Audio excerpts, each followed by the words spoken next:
Assalamu alaykum ekran oldidagi qadrli ko'rmanlar, naq maydondagi savodashlar. Ko'rayotganinglar Şinjan televiziya stansiyasi, Şinjan Xuyu madaniyat tarqitish cheklik shirkati, Şinjan Albidar madaniyat media cheklik shirkati hamkorlash bozorlarini sungan, Şinjan İmran xalqaro savdo cheklik shirkati tajitorligidagi ular shundaq deydi programmasi. Men program riyosatchisi Umid Tursun.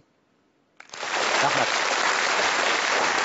Hammalarga ma'lum, davlatimiz bo'lsa yezi egiligini asos qilgan, shundaqla yezi noposi asosiy salmoqni egallagan, ya'ni ko'p salmoqni egallagan bir davlat. Albatta, dal mana shundaq bo'lgankan, yezi egiligining taraqqiyot sifatini, shundaqla unumini oshirish bo'lsa, dehqonlarning kirimini oshirishdagi turtkilik rol o'ynaydigan intayin muhim bo'lgan bir omil. Ondaqda, bugungi bo'lsam programmamizga taklif qilingan bu mehmonimiz zodi kim? Hammaylar ekran orqali tanishib chiqaylik. Marhamat. Bugungi programmamizning aziz mehmoni Şinjan Yezgilik Universiteti O'tloqchilik Muhit ilmi instituti Tuproq va agroximiya kafedrasining professori, doktor aspirant yetakchisi, Rossiya yezgilik ishlab chiqarishi va ma'rif uchun alohida to'hfa qo'shgan to'hfakor olim ordeni sohibi, Şinjan Güzel Yezgilik cheklik shirkatining qurg'uvchisi akademik Akbar Ilahun efendi.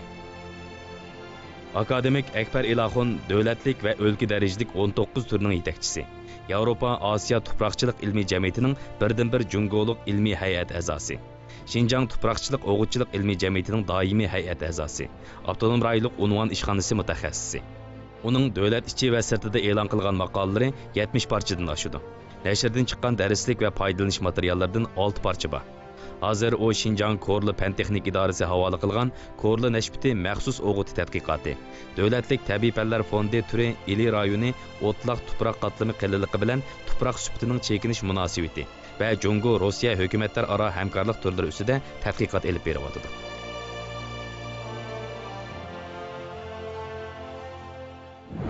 Qanondaqda qizg'in olqishlarimiz bilan bugungi aziz mehmonimiz Akbar Ilahun afandini saktimizga taklif qilamiz. Marhamat.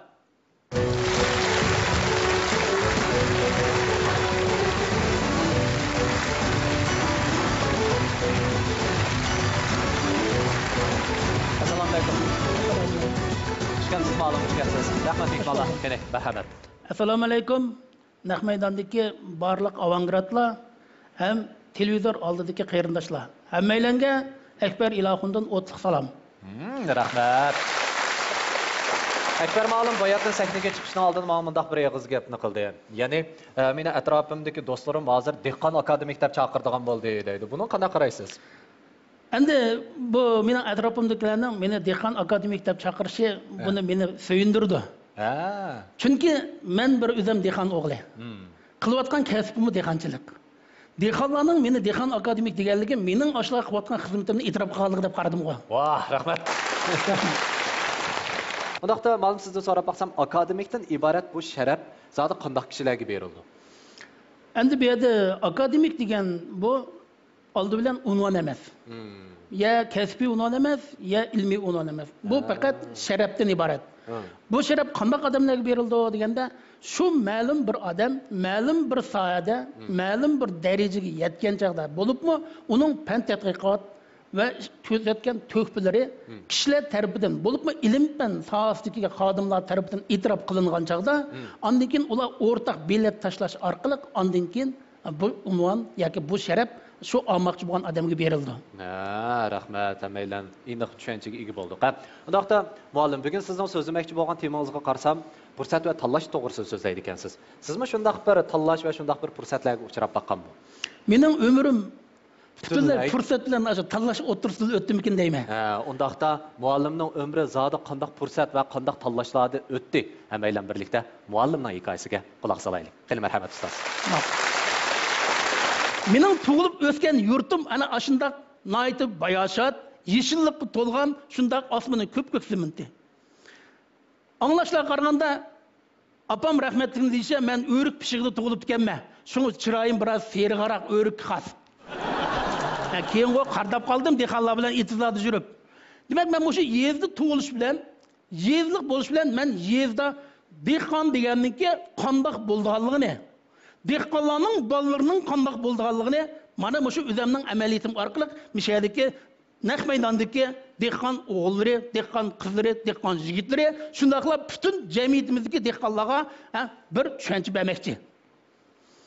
Dehqon deganlik bu ishchan demaklik. Dehqon demaklik bu dunyoning yaratquchisi deganlik. Demak, biz mana mushundaq dehqon oilasi tug'ilib, dehqon uchun xizmat qilib, dehqon uchun jon qo'ydiryapmiz. Mishada o'tirgan azizlarning hammasi kelgusi yanılı shu dehqonlar uchun xizmat qilgan, dehqonlarningki katmini chipib, dehqonlarning voyini yeydigan azizlar. Demak, men kichigimda shu dehqonni yezda, shu yezda tug'ilib, boshlang'ich maktabni dal ana shu kichikgina bir kantimda o'qidim. Ajoyib qiziq. Qanday qiziq deymsizlar? Biz bir yilda 2 sinfni o'qiymiz. Bir yilda 2 sinf o'qiymiz. Sınıfımızı kırsak uzun o'rindiq taqtayda qeqib qo'ygan. Partimizmi shu, o'rindig'imizmi shu. Daskini o'ttirdim bo'ldi. Ma'lum kirib mayqi birinchisinnikini, mayqi ikkinchisinnikini bir vaqt o'tdi. Demak, bir vaqtda ikkisini bitira olamizmi-ki? Buni sizlar tasavvur qilolmaysizlar. Sizlarning hozirgi davringlarda buni tasavvur qilaman. Lekin men ashta o'qigan. Demak, boshlang'ichni ana ashunda bitirib olganman. Boshlang'ichni bitirib o'tir maktabga kelganda 9 tira noyilik birinchi o'tir maktabga bordim. Balkim mening o'qishimni bu ma'lum hozirgi o'sha qadimiga yetgan qaraganda tub chiqib ketdi. Hamma yerda shunda ravon mangdi deb o'ylab kelishinglar mumkin. Unday emas. Voy, men karamat umidsizlagan vaqtim bor. Biz 8ni bitirgan yilim mening xiyol, men endi dehqon bo'lgandan keyin xiyolimda to'liqsizdan o'tir texnikumga imtihon berib, chaqanroq maoshliq bo'laychi. Ata-onamni baqaychi deb mendaq o'ylagandim. Ta'lim ko'j kelib, o'zini bizdan oldi bilan to'liq o'tirib ko'chishga imtihon oldi. Imtihon o'tib qasam bo'ldi. Shunlar meni to'liq o'rtada o'qiysa deb turib oldi. Voy, muallim, men imtihon beratdim. Yo'q, sen to'liq o'tirib o'qimasang bo'lmaydi dedi. Nima ish qilasan? Voy, sen qarab baqsam, xeyli yomon emas, mayis tursa, atugun yaxshi tarak o'qishing mumkin dedi. Ma'lum men to'rak bo'lmayman, qarg'ay bo'laychi dedim. Demak, shuni bilan men to'liq o'tirib o'qishga to'g'ri kelib qoldi. To'liq o'tirdim, 2 yil o'qidim. Xiyolimda men xeyli yaxshi o'qidim, oliy maktabga o'ta olayman degan. Voy, oliy maktabga o'tish emas. Hatto men shu chaqdagi manur intamda birinchi kun o'tamay, kallamga to'g'moqdan birini yedim. Bu menga bak ig'ir keldi. Qanday qilishim kerak? Qayta o'qishim kerakmi? Qayta o'qishni xiyolimga keltirib baxmadim. O'zimcha xijlat oldim. Men qayta o'qiymanmi dedim. Gudaklik. Shunda qilib men dehqon bo'laychi bo'ldi. Deb bozordan yezig berib 2 oy dehqonchilik qilib baqdim. Voy, men dehqonchilikqa yaramaydi ekanman.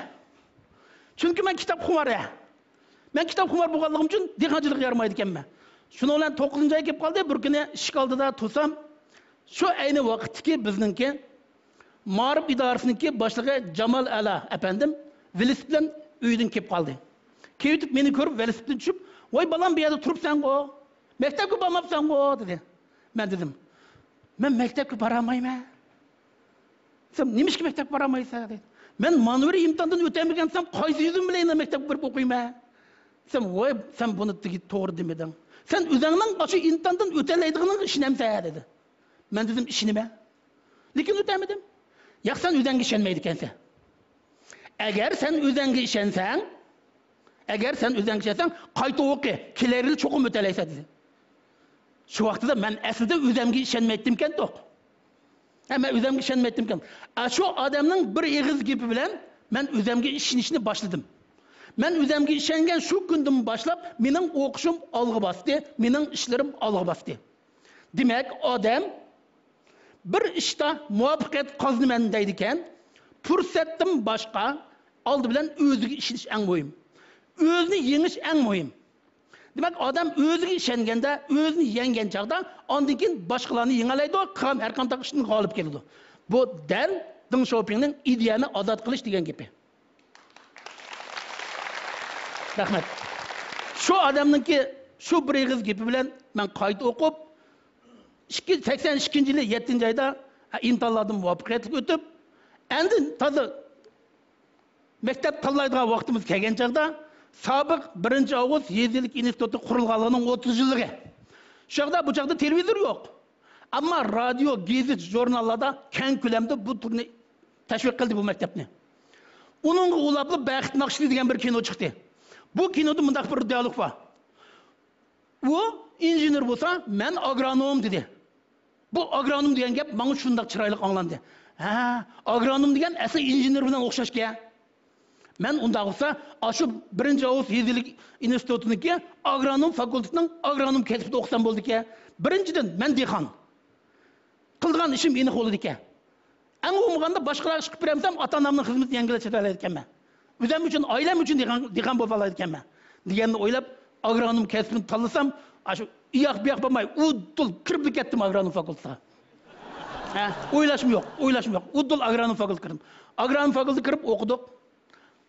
Oldimizda savodoshlarim bor. O'qishimiz nihoyat yaxshi. Masala yo'q.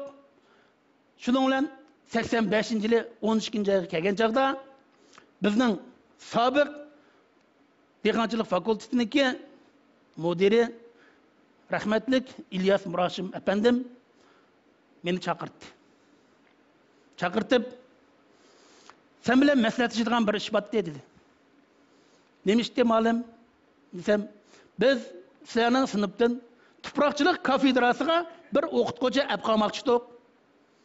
Biz fakultet heyetlari ve sana ders bergan o'qituvchilardan uqishish orqali seni tanlashga muvaffaq bo'ldik.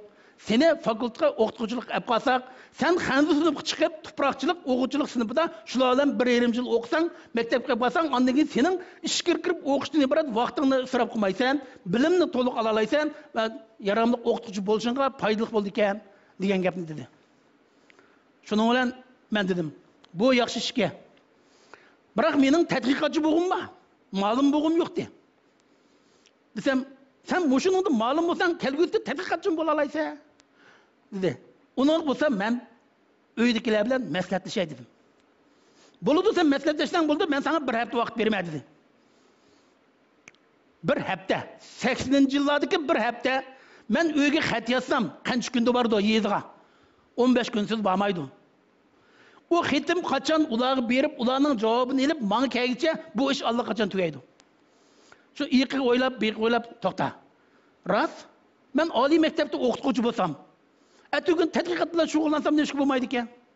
Hem o'qituvchi, hem tadqiqotchi bo'lsam bo'laverdi ekan. Agar tadqiqotchi bo'lsam, o'qituvchi bo'lamayman. O'qituvchi bo'lsam, meniki bir sharifim nurg'unlagan, menga o'xshash azimatlarni, sizlarga o'xshash gullarni tarbiyalash fursatiga ega bo'ldi ekan men dedim. Shuning bilan 3 kundan keyin ma'lumni qishga kirib, ma'lum men qilib qilishga qo'shildim dedim. Shunday qilib 1,5 yil burun sobiq 1-avgust Yezilik instituti agronomiya fakultetiniki tuproqchilik kafedrasiga ma'lum bo'lib qoldim. Bola ma'lum bo'lib qoldim. Rahmat. Shuning bilan Xanzosiga chiqib o'qigan bo'ldim, maktabni bitirgan bo'ldim. Bitirib o'zimcha men cho'ng odam bo'lib ketibdim. Men Xanzo bolalar bilan o'qib maktab bitirdim. Endi men nima ish qilaman? Tajriba o'taman, kasbiy Xanzo tili o'taman, tuproqchilik o'taman. Bu darslarni o'tib baqdim. 7 yil o'tib ketdi. 5-ni cho'kirib o'qiyverdim. Ishlayverdim. O'tiyverdim. Lekin asta-asta mening bilim qurilmamniki davrga moslashamayotganligini, bolalarning ehtiyojini chiqarmayotganligini his qildim. Buning bilan o'rlab o'qishni yetib keldim. Men dal mana shu o'rlab o'qishni o'ylab turgan vaqtda menga shunday bir fursat keldi. Qanday fursat? Davlatlik Milliy ishlar komiteti, avtonom rayonlik ma'rif nazorati her yili Şinjan'dan bir qism yosh munavvar o'qituvchilarni ishkir o'lkalarga imtihonsiz berib, doktor aspirantlik bilan magistr aspirantlikda o'qish fursati keldi. Vaqtni keldi, qapni tutdim. Afsus, men silik yerini tutib qapman, qo'limdan chiqib ketdi. Rahmat. Qanday tutungan shuning bilan avtonom rayonlik ma'rif nazorati muzokara qilish orqali shu yili endi bizni 94-yili 95-yillik ishkirdagi har qaysi oliy maktablarga imtihon berish qavatdi. Shu munosabat bilan men G'arb Shimol Yezilik universitetiniki agroximiya fakultetiga imtihon berishga bordim. Po'chi. Chunki biz xuddi imtihon bersakli o'tib ketadigandak muzokara qilishga yana 2 kun bor desa biz qanday qildik? Bag'am bir nechimiz, voy, fudo qilishga yana 3 kun bo'lgan, sheyan kirib o'ynab chiqay deb sheyan kirib ketibdik. Sheyan kirib o'ynab chiqdik. Qaytib kelgandan keyin muzokara boshlandi. Desak, 2 kun yaqin ketdinglar dedi aspirant boshqarmasizniki. Biz fudo boshlanmagandan keyin sheyan kirib o'ynab chiqdik desak, sizlar imtihon bag'il keldinglarmi, o'yin qilib keldinglarmi deydi. Imtihon bag'il keldik. Sizlar qanday o'tsizlar bunda o'ynab shurib deydi. Qanday o'tmaymiz? sizlar o'zinglarning raqobatchilarning qandaqligini bilamsizlar deydi. Bilmaymiz. Qandaq ular? Müngiz bormi? Yo'q, ularning müngiz yo'q, sizlarga o'xshash odamlar, lekin ularning oldi 3 yil bo'ldi tayyorlik qilayotganlar. Keyingi 1 yil bo'ldi tayyorlik qilayotgan. Sen 3 oy tayyorlik qilib imtihonni o'talamsan dedi. Shundan bizning yelimiz chiqdi. Yelimiz chiqdi. Lekin yel chiqqan bilan nasus yelimizni urib oldik o'zimiz. Yana bo'sh kelmadik. Erik bizda bir gap bor-ku, otdan tushdimi, izangidan tushmabdi deydigan. Chunki biz kichigimizda ot minib cho'ng bo'lgancha, so'ng izangini bo'lsin, bo'lmasa minaveramiz biz otni. Erikni bo'yiq tatib minib olamiz. Rahmat. Shunday qilib imtihon boshlandi. Imtihonni berib bo'ldik. Endi qaytadigan chaqda poche aspirantlar boshqarmasiga kirdim. Kirsam, "Ha, bu yoqqa qolsan deydi." Keldim. Men imtihondan necha numar olsam o'tmaydi dedim. Desam, 285 olsam o'tsa deydi. 285 olsam o'tmayman desam dedi. Men 300 numar olaman dedim. Desam, ko'zimga qarab, "Sen qanday bilsan?" dedim. "Tuniga imtihon berib qo'ygan desang" deydi. Men 7 yillik ma'lum dedim. O'zimning bergan imtihonimni, olgan nomerimni hisoblashni bilaman. Men 300 numar olaman. Dedim, "Aqini ko'ramiz" dedi. O ko'ramiz, ko'sa ko'rdik. Undan nima amal? Qaytib keldim. 5. ayda natija chiqdi qaranglar. Necha yaptım ben? 303 aldım. Şuna olan magistr aspirant bo'lib qoldim. Ma'lum buni anglab, ma'lumim mang'ushash vijik paka odamdi. Bunda qarsam 5 tane o'rlak ketganda qildi bu ye. Chunki men uning tunji aspiranti. Tunji aspiranti uning degan yeriga yetkazib berdim o'qni. Shuning bilan chiqqandan keyin ma'lum quchoqlab xo'shib ketdi. Sen bugün tününki qaraganda qat'iy o'xshamaysan deydi. Tününki ekber o tugidi. Tününki kemaydi, qaytlanmaydi. Bugundan boshlab ekber parlaydi dedim. Ham bundan keyingi parlash mening nurimdan sizlar ta'sir olsanglar, sizlar mendan bak parlaysizlar. Sizlar quyoshning o'rni. Men yulduz bo'lsam, sizlar quyosh bo'lg'isi. Shuning bilan 2001-yili 11-ayning 15-kuni Beijingdan yo'g'on samolyotga o'tirib Moskvaga bordim. Iyada men yanala agrokimiya kasblari bo'yicha bilim oshirishga kirdim. Endi shu yerda menga 70 yoshlik bir buvayni menga ustoz qilib bekitib berdi.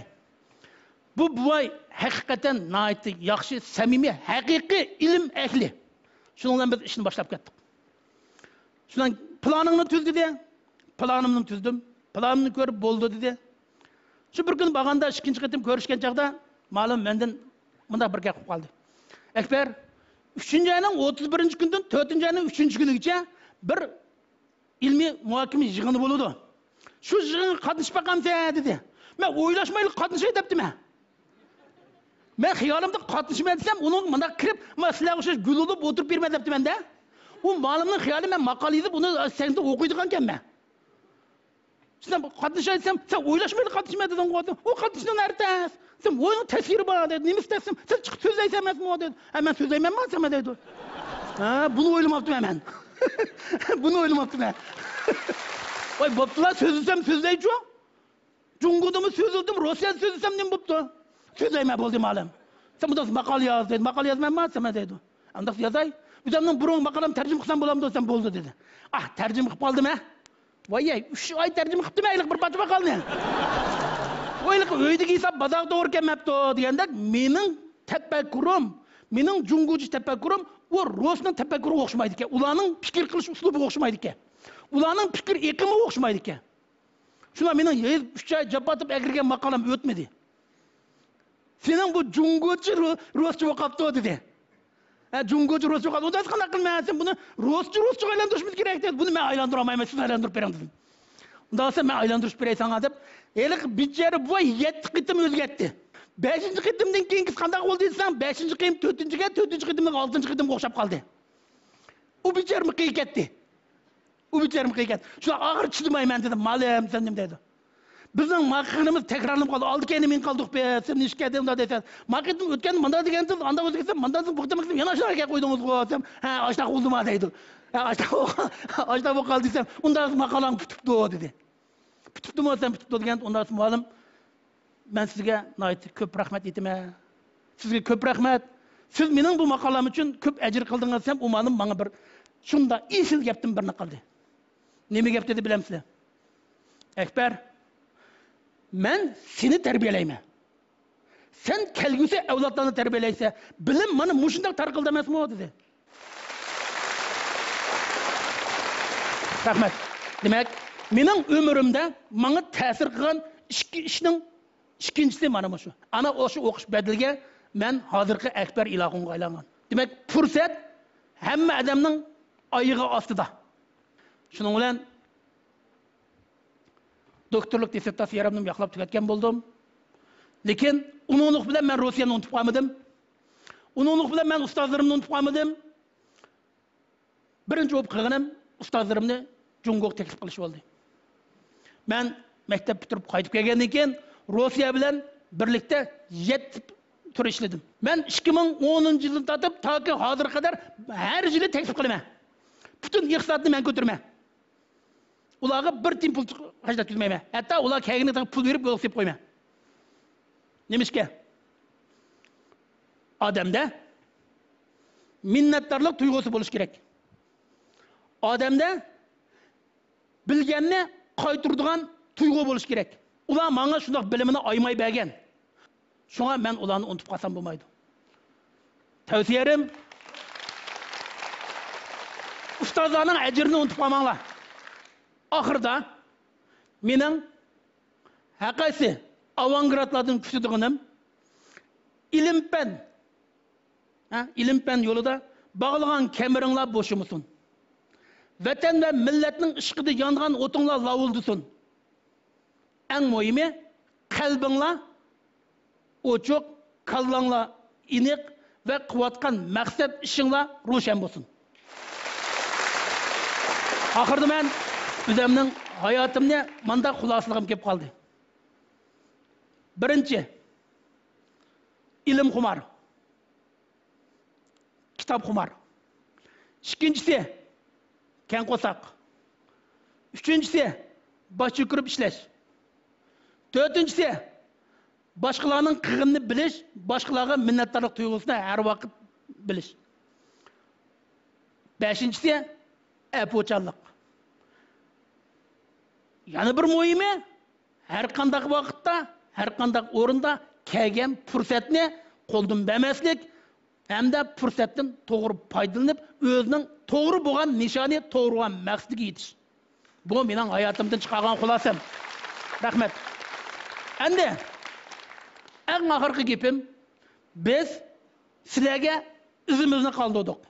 Men ve mendan burunqi mushu sahnadagi nurg'ulg'an Uyg'ur olimlari o'zlarining izini qoldirdi. Endi bu izni dağdam yo'lga, yuqur suratli yo'lga aylantirish mana mushu o'tag'am haqiqiy avangardlarga bog'liq. Ishonma, bu iz aman sizlarning ajringlar orqali dağdam yo'lga aylangusi. Ko'pchilik rahmat.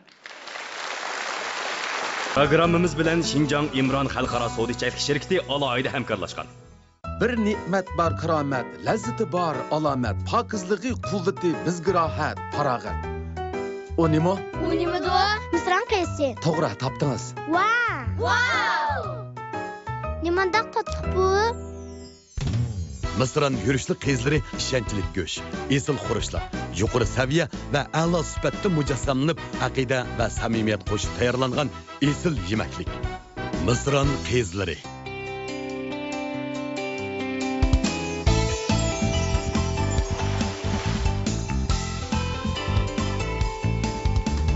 Xutiyarni ichib, yana bir botulkaga erishing.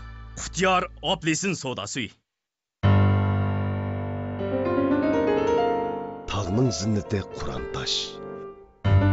Tanning zinnati ko'rkam chosh. Go'zallik tabiiylikka bog'liq. Ko'rkam chosh tarvishga bog'liq. Sizning chechingizga mos keladi. Men chochlarimni asrayman.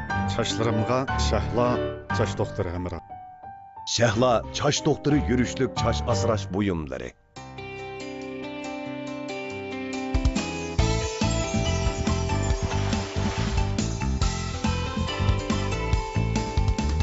Xutiyarni ichib, yana bir botulkaga erishing. Xutiyar Oplesin soda suyi. Mana bir meydan rekabet başlandı. Maharet küçümde bir köstükü ecuma. Bu yigitni boş emasmi neymi? Kahraman. Ma'qul aka. Kahramanlar bizden fakrimiz. Kahraman bilen künde uçuruşup kahramanlar da yaşam. Mağlubiyetçilerden emas, yengüçülerden bulun. Asli gap bu yer dikende. Adil aka, asli qahramon ichimligini ichib kuchingizni markazlashtiribsiz-da. Shunda fikam. İçimlikning modisi, tan his qilar huzuri, kahraman kuvvet içimligi.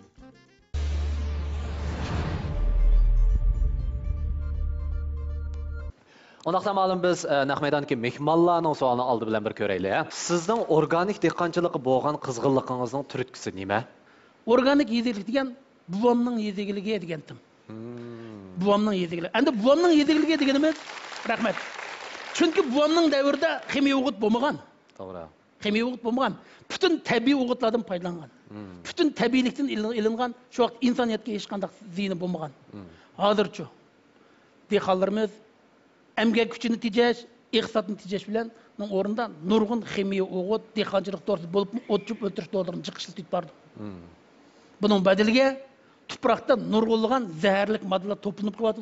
Bu zaharlik moddalar o'simliklar ten orqali odam badanini tutib, odam badanida har xil, har yangi g'ayri kasalliklarni paydo qildi.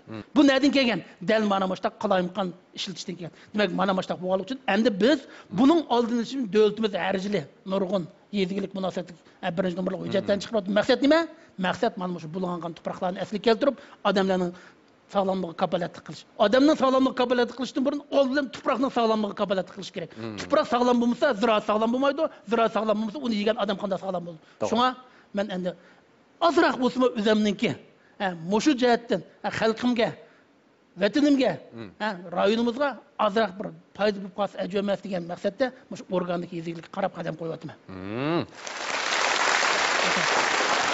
Yoshlar vakili zot nimalarni deydi? Qanday savollarni so'raydi? Anglab boqaylik. Assalomu alaykum, Akbar Ma'lum, yaxshimisiz? Va alaykum Men assalom. Şinjan Yezigilik Universiteti Dehqonchilik fakülteti O'simlik asrash 2013-yillik 1-sinf o'quvchisi Varchan Veli. Siz aspirantlikda yoki doktorlikda o'qiyotgan chog'ingizda bir tadqiqot temasi ustida izlanib, tajriba elib berish jarayonida qayta mag'lub bo'lgan ahvollarga uchragan bo'lishingiz mumkin. Bunday vaqtda siz tadqiqotdan voz kechishni o'ylashmoqdingizmi? Vaqt o'ylaganingizda topgan bo'lsangiz. Rahmat. Rahmat. Bu naiti uzun hikaye olib qoldi.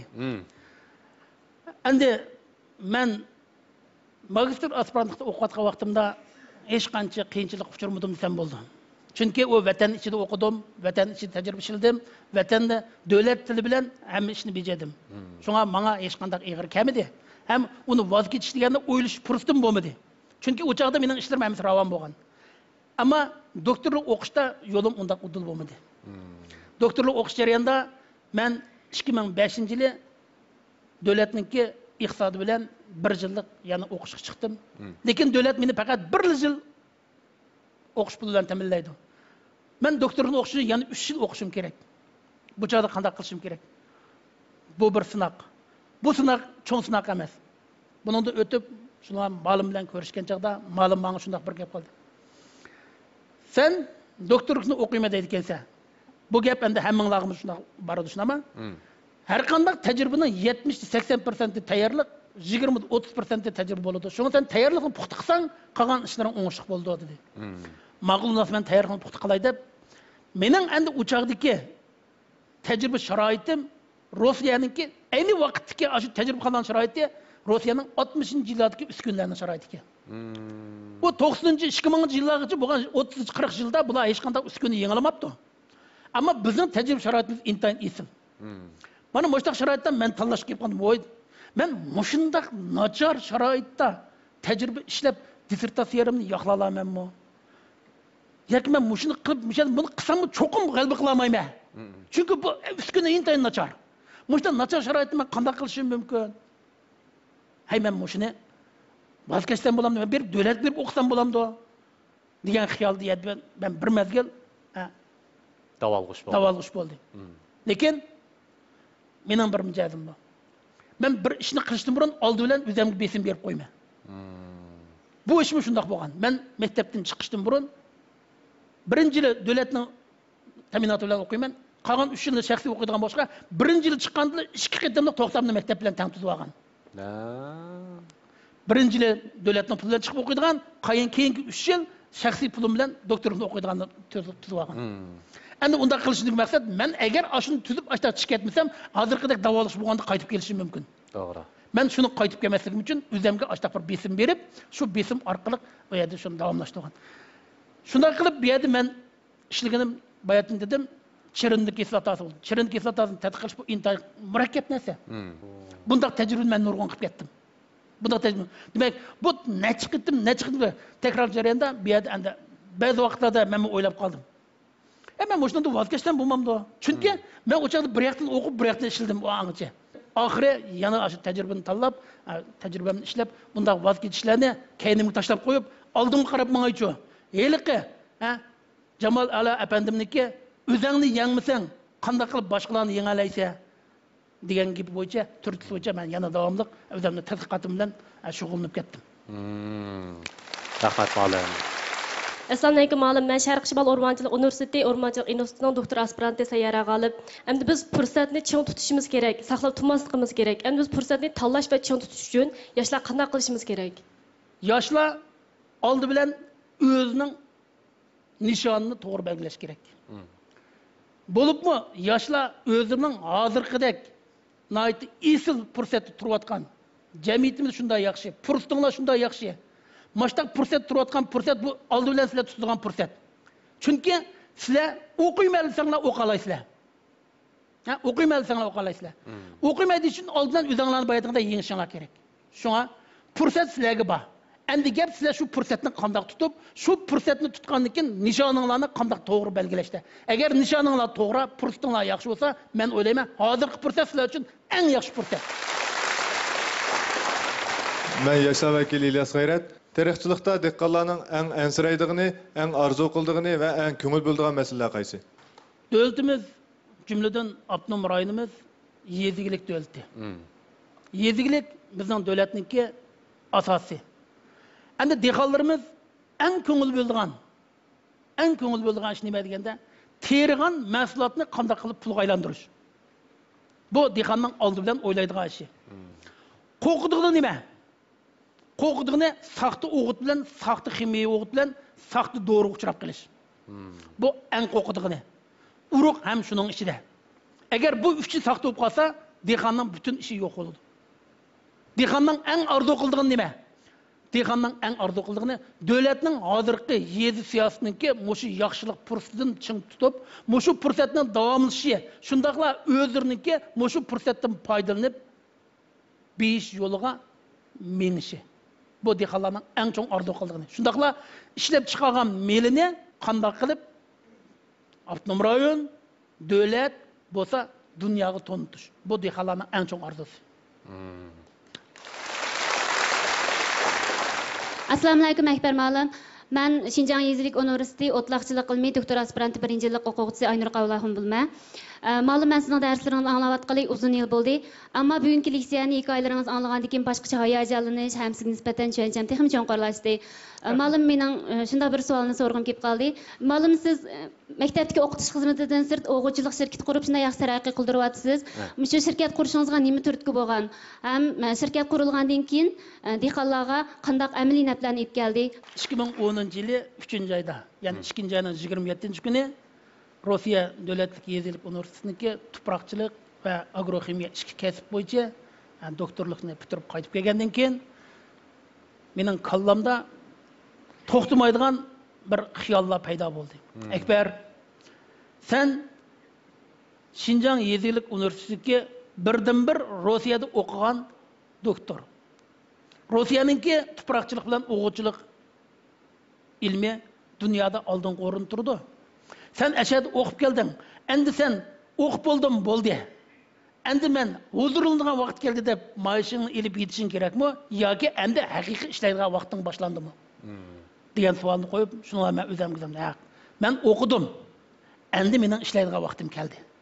Undan so'ng nima ish qilishim kerak? Shuning bilan 2014-yili 3-oyninki 15-kuni Xinjiang Güzel Ko'ktala Yezilik taraqqiyotchilik shirkatni savaqdishim Muxtar Mehmet bilan birlashib bu shirkatni qurdik. Maqsad nima?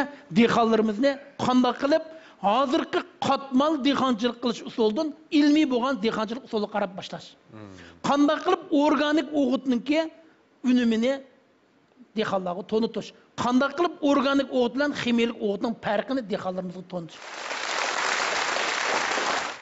Bu programmani o'zining alohida mahsuloti Imron Sap Shotut sharbetini bozorga solgan korxona Xinjiang Imron xalqaro savdo ichkilik shirkati alohida talab qilgan.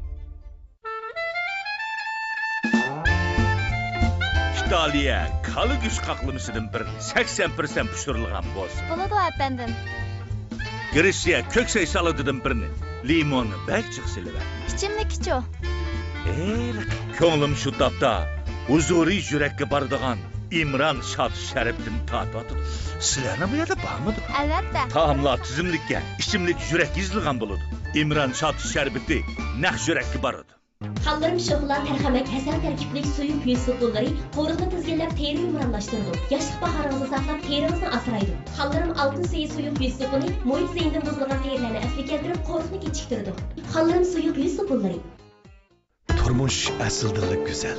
Siz bezashni bilsingizlar. O'zdir zibo qildingiz uchun katta bir badiiy latofatdir. Qadr qimmatingiz yuksak izzat inoyatingizga mos keladigan o'zdir ipak raq sharpillari. Qadimiy ipak yo'lida ajoyib bir bozor bo'lgan. Sharq va g'arbdagi savdogarlar mushu zaminda jam bo'ladi. Ularni jam qilgan Qaydo bozoridagi har xil xurishlar edi. Qaydo xurishlarining lazzati bugungacha keldi. Qaydo bir mahsulotla emas. Qaydo bir madaniyat. Qaydo yurishlik mahsulotlari.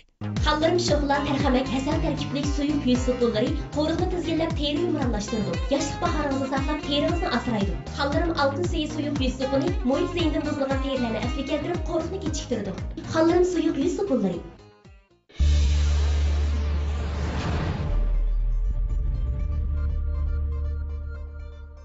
Assalomu alaykum muallim. Men yoshlar vakili Murat Shod Muhammad bo'laman. Endi men sizdan so'rab baqsam, shu Xinjiangninki tuproq va klimat alohidaligi, ondan xalqning iste'mol saviyasi, ondan elimizningki organik mahsulot bozorining umumiy ahvolidan chiqish qilib aytganda, Xinjiang organik yezigiligi qaysi jihatlarni bakrak taraqqiy qilishi mumkin?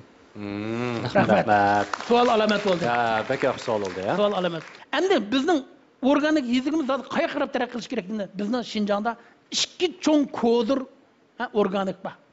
Birisi organik meva-cheva. To'g'ri. Xinjiang azaldan meva-cheva makoni. Agar biz buni organiklashtiradigan bo'lsak, bu Jungo bozorida emas, butun dunyo bozoriga qarab yuzindi. Bizning dehqonlarimiz namratdan qutulishida gap yo'q. Ikkinchisi go'sht turlari. Bizning Xinjiang Jungoniki eng cho'ng yayligi. 2000 yildan qilib qolsa. Shu mushundaq cho'ng bir tabiiy boyligimiz bor turib, biz endi mushu ikkisini taraqqiy qildirmasak, biz ziyon tortgan bo'lamiz. Lekin organik yezigiligi birdan bir chiqish yo'l emas. Jungoda, Xinjiangda oldi bilan yeshil yemeklikni taraqqiy qildirish, imkoniyati yor bo'lgan o'rinlarda organiklashtirish. Bu davlatniki umumiy nishoni, jumladan Xinjiangning umumiy nishoni. 2017-yili 4-oyning 20-kuni Abnumraylık siyasi kengaşninki Jungonik devletninki birinci numurluk hücretninki royu. Yani yedigilik ministerlikninki her xil hücretlerinin royu qasasan 2020 yılı vaqanda ximiyalik o'g'itlarning nol ishini amalga oshirish, bir yil 1 milyard mablag' chiqarib Jungodagi 100 noya shaharda choy, sayko'ktat, meva-chevaga ximiyalik o'g'itning o'rniga organik o'g'itni dastirish planını yüzüp oturup koydu. Cümleden 2017 yılı 4-oyning 20-kuni Abnumraylık siyasi kengaş yezigilik komiteti Xinjiangning tunji organik yezigiligi tadqiqot gruppasini tuzib chiqdi. Tunugun men shu guruhning a'zosining birisi bo'lish bilan yig'inga qatnashdim. Bizning vazifamiz bir yil o'sha Xinjiangninki organik o'g'itlarning ishlatilish miqdori, saqlanayotgan masalalar, hal qilishga tegishli masalalar qanday hal qilishni bir ham shuni muzokara qildik. Demek bizning Xinjiangda organik yezigilik imkoniyati yor berganda go'sht turlari bilan meva-cheva qarab menish kerak. Assalomu alaykum, Akbar muallim, assalomu alaykum ko'pchilik. Mening ismim Zaytungul Qurban.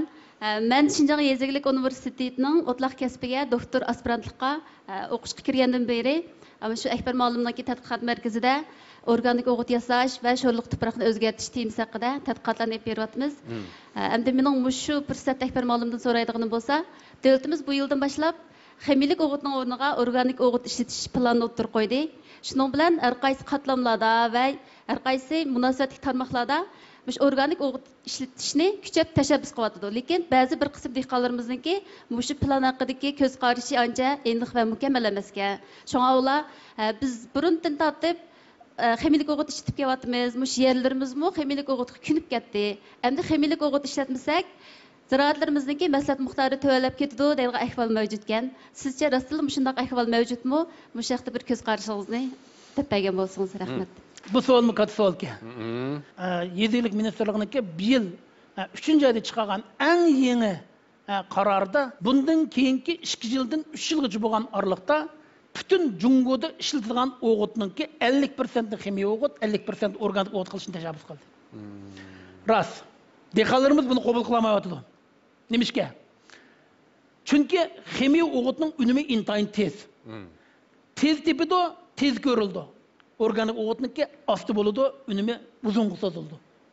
Shunday bo'lish sababidan organik o'g'itlarni ishlatishni toza yoqtirib ketmayotdi. Endi dehqonlarimiz yana birsi ximiya o'g'itni bayatın degandek tapqinni berdi, qanchalik tapdi shuni berdi, nemin tapdi shuni berish sababidan tuproqlarimizni noiti bezang tayyor topib qo'ydi. Tuproqning aslidagi tarkibida bor bo'lgan o'g'itlik moddalar o'simlik sümürelaydigan holatdan sümüremelaydigan holatga o'tib ketdi. Endi organik o'g'it berishlik maqsad nima deganda, organik o'g'it berishlik maqsad organik o'g'it orqali tuproqdagi ana shu o'simlik sümüremaydigan o'g'itlik moddani o'simlik sümüradigan holatga o'zgartirib bergan mikroorganlarni faoliyatini jonlantirish. Afsus bizning shu mikroorganizmlarimizni biz dehqonchilik to'g'risi, o't-cho'p o'ldirish to'g'risi orqali hammani yo'qotib bo'ldik. Men bu yerda bultur Fayzovat noyisiniki 3-yesida naq maydon yig'indi bo'lib qoldim. 5000 dak odam bor. Bir dehqonni chaqirib, "Men keling, ketmanni olib keling. Chanayli meni qolayli. 50 sant cho'nqurlikda, 50 sant uzunlikda, 50 sant kenglikda qo'lab yiqadim. Qo'ldi. Malum hech kim chiqmadi-ku" dedi. Shunday men ishga hech kim chiqmadi. Bu yerdan birini chiqish kerak edi. Bu degan qo'g'ulliq. Qo'g'ulliq degandan nima chiqish kerak desam, sazon chiqish kerak dedi. Sazon ketdi. Sen uqmayman dedi. Osmon qarab yiqinglar desam, osmon qarab, malum osmonda hech kim yo'q ekan, quyoshdan boshqa dedi. Shu hech kim qolmabdi. Asli nima bo'lish kerak dedi. Bunda xiyada qushlar ushib turishi, ketman bilan chopsangiz yerdan sazon chiqish kerak edi. Siz endi buni ne qilib ne ketdi? Siz uni ketmanni ishdan qoldiribsiz dedim. Ketman dehqonlarimizdan ranjib qolibdi dedim. Ketman qirib turib qolibdi. Siz dehqonchilik to'g'risini chajadigansiz, o't-cho'p o'ltirishni chajadigansiz, buni bilan o't-cho'pni o'ltirish bilan birga, dehqonchilik hasharotlarni o'ltirish bilan birga nurg'un foydali qushlarimizni osmonda ushmaydigan qilyapsiniz. Tuproqimizdagi organik moddani parchalab bergan mikroorganizmlarni o'z qo'lingiz bilan o'ltirib qo'ydingiz. Shunga sizning tuprog'ingiz ximiya o'g'itdan boshqa to'nimaydigan holatga kelib qoldi. Shunga siz ximiya o'g'it bermasangiz, organik o'g'it bersangiz, mahsulotingiz oshmasdan sababi mishadi. Shunga buni qanday qilish kerak? Bunun için bio organik o'g'itlarni berish orqali ham tuproqning organik moddasini to'liqlash, ham tuproqdagi shu dehqonlarimiz bilib bilmay o'ltirib o'tgan bakteriya yoki mikroorganlarni jonlantirish maqsadiga yetildi. Mana bu maqsadga yetgan chog'da andan keyin organik o'g'itniki mahsulotni oshirish unumi haqiqiy ko'rildi. Ammo yana gap ximiya o'g'it bilan ikkisini moslashtirib berganda buning unumi texim yaxshi bo'ldi. Rahmat bo'ldi. Assalomu alaykum Akbar Ma'lum, yaxshimisiz? Men Şinjan Yezilik Universiteti tuproqchilik ilmiy kasbining magistr aspiranti Abdusamat Nig'mat bo'lman. Tuvanda men sizdan so'rab baqsam, hozir mamlakatimizda internetdan foydalangan zamonaviy yezilikni sog'lom taraqqiy qildirish kuchab ta'kidlanyapti. Undaqda mushu tadbir orqali bizning dehqonlarimiz qanday nafga erisha oladi hamda bizning yezilarimizning taraqqiyotiga qanday turtkilik rol o'ynaydi? Internet bu dunyoviy tema. Chunki internet dunyoni olqonga chiqarib qo'ydi. Yer sharni hamma odamning olqinda. Ashtasam ishlamsizlar. Hammalarning telefonlari bor, aqlifon. Shuningdek butun dunyoni ko'ra olasizlar. Demak bu internet. Endi mana shu internet bütün dünyani alqınыңызga chiqarib qo'yibdi. Nima uchun bizning dehqonchilik mahsulotlarimizni alqınыңızga chiqarib bo'lmaydi? Shunga bu yil davlatniki markazning birinchi nomer qo'yishida maxsus qilib yezlarning internet torlarini taraqqiy qildirib, tor bozorlarini taraqqiy qildirishni o'tirib qo'ydi. Nurg'un mablag' ajrab. Maqsad nima? Dehqonlarimizniki agar haqiqiy sifatli mahsulot ishlab chiqarsa, internet tor do'kondan foydalanib, dehqonlarimiz o'zining yurtida, o'zining uyida o'tirib, dunyoning har qaysi joylari, mamlakatning har qaysi joylariga o'zi ishlab chiqargan ishonchlik, sifatli mahsulotni setib, pul topib, o'ziniki iqtisodiy kirimini yuqori ko'tardi. Demak, bu birsi dehqonniki iqtisodiy kirimini yuqori ko'tarsa, ikkinchisi dehqonning yukini nihoyat ko'p oziltib berdi. To'g'ri.